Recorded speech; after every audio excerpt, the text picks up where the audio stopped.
Oh, Captain, my Captain. In 1989, Robin Williams delivered this iconic line in Dead Poets Society.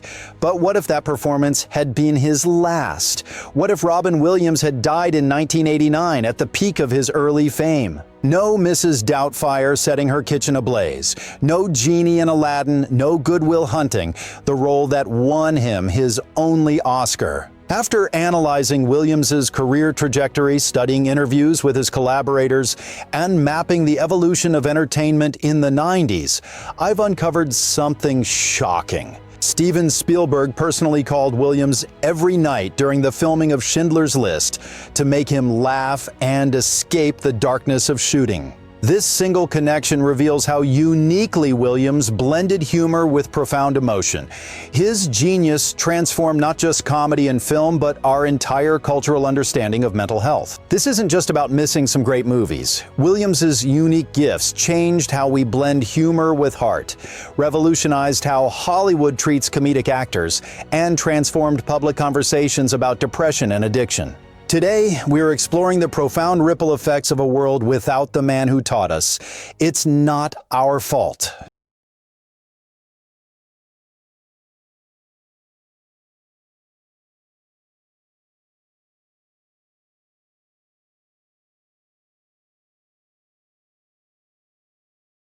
By 1989, Robin Williams wasn't just famous. He was a creative force unlike anything Hollywood had seen before. His mind operated at a speed that left even veteran comedians in awe. As Billy Crystal once noted, his brain was like a Ferrari in a world of Toyotas. Williams didn't just deliver jokes. He created entire universes of comedy in real time, switching between accents, characters, and scenarios faster than most people could follow. But what made Williams truly extraordinary wasn't just his rapid-fire wit. It was the heartbreaking vulnerability that powered it. While other comedians of the era built personas of confidence and swagger, Williams brought raw humanity to every performance. His comedy wasn't a shield. It was a window into his soul. This duality made him impossible to replicate. Few people realize that by 1989, Williams was already fighting the demons that would pursue him throughout his life. His cocaine addiction in the late 70s and early 80s nearly derailed his career. His struggles with alcohol continued even as his star rose. The very energy that made him a supernova on screen came at a devastating personal cost. As Eric Idle, his friend and fellow comedian, observed, getting blasted was the only way he could stop.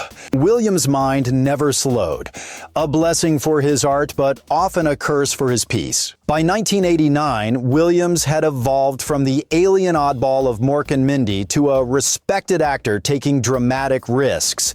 After the wildly improvisational comedy of his early career, Dead Poets Society revealed something new.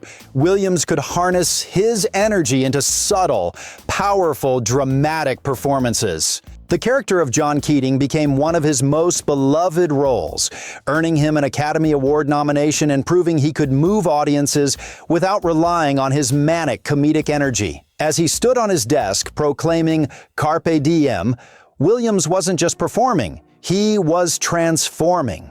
But here's what few people understand about Williams's career at this pivotal moment. Dead Poets Society wasn't just another role.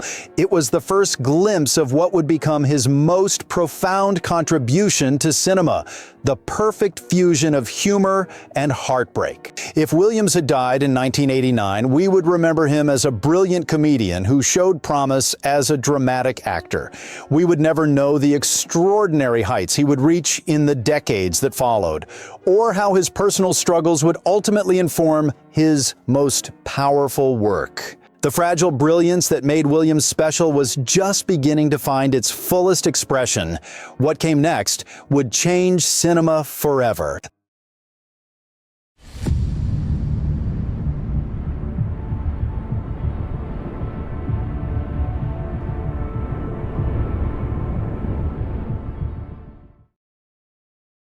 The 1990s weren't just another decade in Robin Williams' career. They were the period when his unique talents reshaped family entertainment forever. Without Williams, three iconic films that defined childhoods around the world would have been fundamentally different, or might never have existed at all. Consider Mrs. Doubtfire. On paper, the premise sounds problematic. A divorced father disguises himself as an elderly woman to spend time with his children. In lesser hands, this could have been a crude comedy relying on cross-dressing jokes and slapstick, but Williams transformed it into something revolutionary. What most people don't realize is that Mrs. Doubtfire was the first major family film to deal honestly with divorce.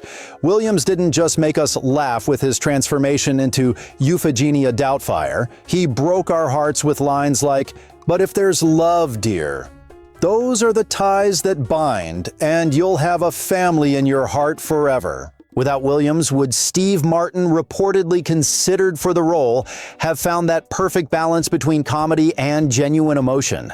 Martin's more controlled comedic style might have missed the desperation and love that made Williams's performance so authentic.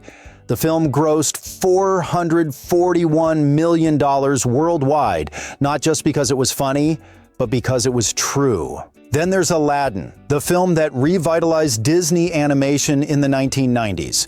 Few people know that Williams recorded over 30 hours of improvisational material for the genie, much of which couldn't be used because animators simply couldn't keep up with his creative output. The impact was seismic. Before Williams, animated characters were carefully scripted.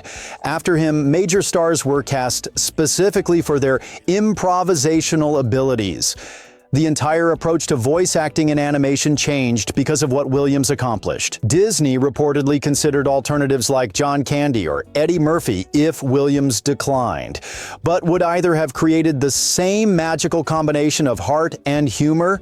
The genie wasn't just funny, he was the emotional anchor of the film, a powerful being who ultimately wanted freedom and friendship more than power. Then there's Hook, perhaps the most divisive film of Williams's 90s career. Critics were mixed, but for an entire generation, Williams's portrayal of an adult Peter Pan rediscovering his childhood defined what it meant to grow up without growing old. The film's most powerful moment comes when a child recognizes the adult Peter Pan by touching his face and saying, "There you are, Peter!" It's a scene that required the precise vulnerability that only Williams could bring. When his Peter responds, "To live would be an awfully big adventure." The line transcends the film to become a life philosophy.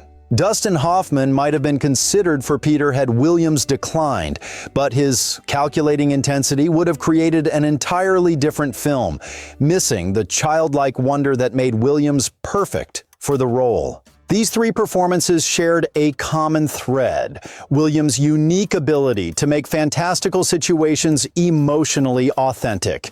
He didn't just play these roles, he imbued them with a sincerity that made them real. Without Williams, family cinema in the 1990s would have followed a different path. The integration of adult themes into children's entertainment might have been delayed. The emphasis on emotional authenticity alongside comedy might never have become the standard in family films. His absence wouldn't just have meant different casting choices. It would have fundamentally altered how we tell stories for audiences of all ages. While Williams' family films changed how we grew up, his dramatic work would go on to transform something even more fundamental: how Hollywood viewed comedic talent itself.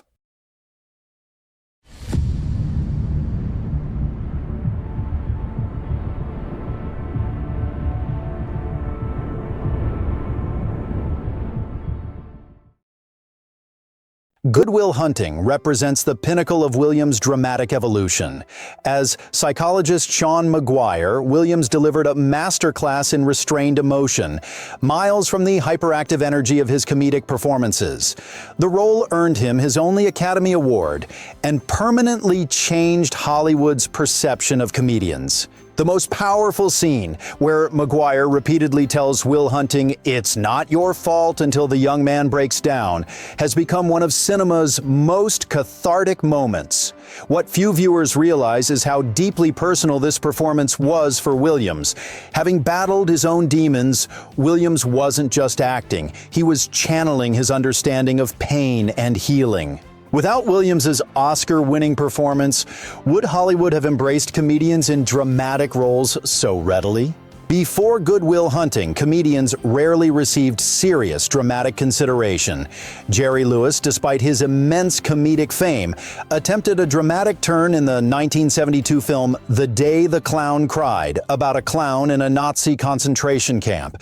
But the film was so poorly received, it was never even released. Critics in the industry simply couldn't accept a comedian in such a serious role. Williams broke this barrier, and a transformation began. Jim Carrey in Eternal Sunshine of the Spotless Mind, Adam Sandler in Punch Drunk Love, Steve Carell in Foxcatcher, all followed the path Williams blazed. His success legitimized comedians as dramatic actors, forever changing casting decisions throughout the industry. Beyond Good Will Hunting, Williams continued exploring complex, troubled characters. In The Fisher King, he portrayed Perry, a homeless man suffering from psychosis after witnessing his wife's murder. What made Williams's dramatic performances so powerful wasn't just technical skill, it was his willingness to bring his own vulnerability to each role. In What Dreams May Come, playing a man who journeys through the afterlife to save his wife from hell, Williams created a portrait of love so devoted it transcended death itself. These performances weren't just emotionally resonant, they challenged traditional masculinity in film. Williams's male characters openly wept, expressed fear, and showed tenderness in an era when action heroes dominated box offices. His willingness to portray emotional vulnerability helped reshape male representation in cinema, influencing countless actors who followed. Perhaps the most profound impact of Williams's dramatic work was how it normalized conversations about mental health. In roles like Awakenings and Patch Adams, he portrayed healers who understood human suffering because they had experienced it themselves, a reflection of Williams's own journey. Had Williams died in 1989, all of this would have been lost. The dramatic depth he brought to cinema, the doors he opened for other comedic actors, the new model of emotional masculinity he pioneered. None of it would exist. The industry wouldn't just have lost a brilliant performer. It would have missed a revolutionary who forever changed how we think about the intersection of comedy and drama.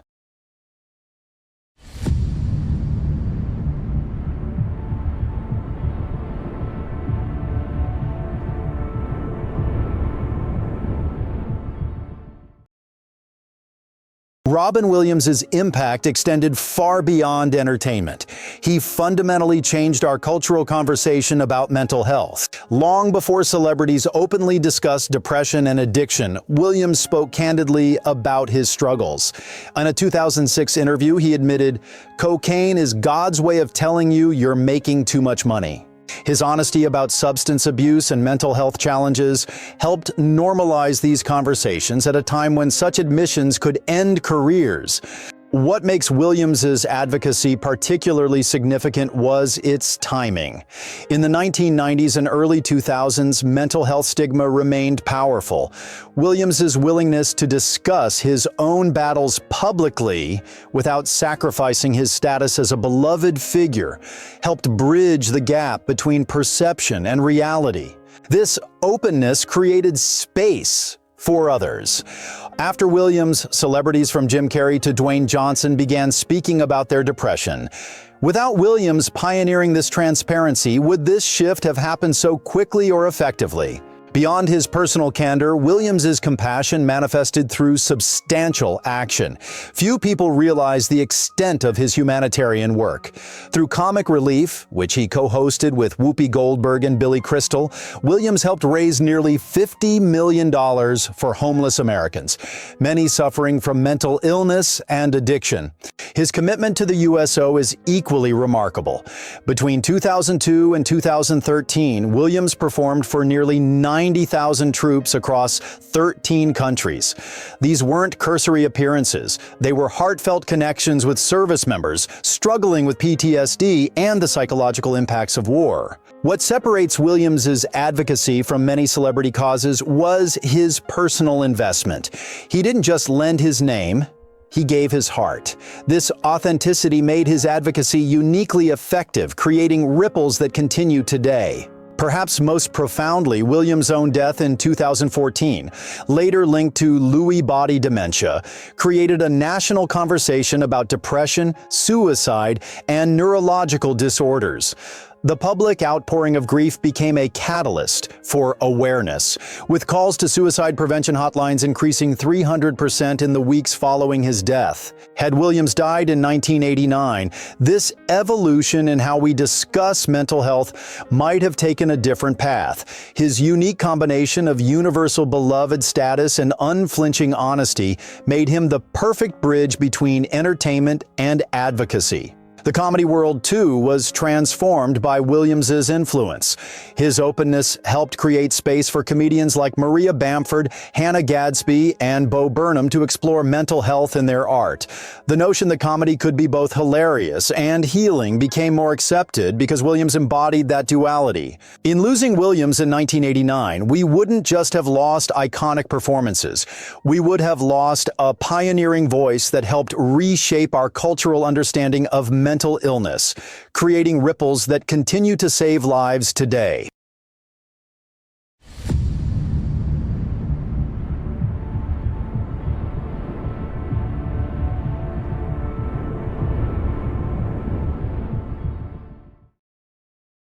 For many of us who grew up in the 90s, Williams wasn't just an actor. He was the voice of our childhoods, and later, as we faced our own struggles, a reminder that even our heroes face darkness too. If Robin Williams had died in 1989, we wouldn't just have lost great films. We would have lost a revolutionary force that transformed entertainment, masculinity, and mental health awareness. His unique genius wasn't just making people laugh, it was making them feel. Through roles that blended humor with profound emotion, Williams created a new template for what performance could accomplish. He didn't just entertain us, he helped us understand ourselves better. The ripple effects of his work continue today. Every time a comedian is taken seriously in a dramatic role, every time a family film dares to address complex emotions, every time a celebrity speaks openly about mental health struggles, Williams's influence is present. Perhaps his greatest legacy is captured in his own words from Dead Poets Society. No matter what anybody tells you, words and ideas can change the world. Williams did exactly that. He changed our world through stories that touched our hearts and shifted our perceptions. His journey reminds us that our most brilliant lights often battle the darkest shadows. His openness about these struggles helped countless others feel less alone in theirs. If this exploration has moved you, consider taking action in Williams's memory. The Suicide Prevention Lifeline, 988, saves lives every day. Share this number on social media or support organizations like the American Foundation for Suicide Prevention that continue the conversation Williams helped start. Small actions can create ripples that change lives. What other cultural figures do you think have shaped our world in ways we don't fully appreciate? Let me know in the comments, and don't forget to subscribe for more explorations of history's most fascinating what-ifs. And speaking of cultural figures who left us too soon, our next alternate history will explore: what if Tupac survived Las Vegas? The rapper whose influence extends far beyond music might have transformed everything from film to politics. Make sure you're subscribed so you don't miss it.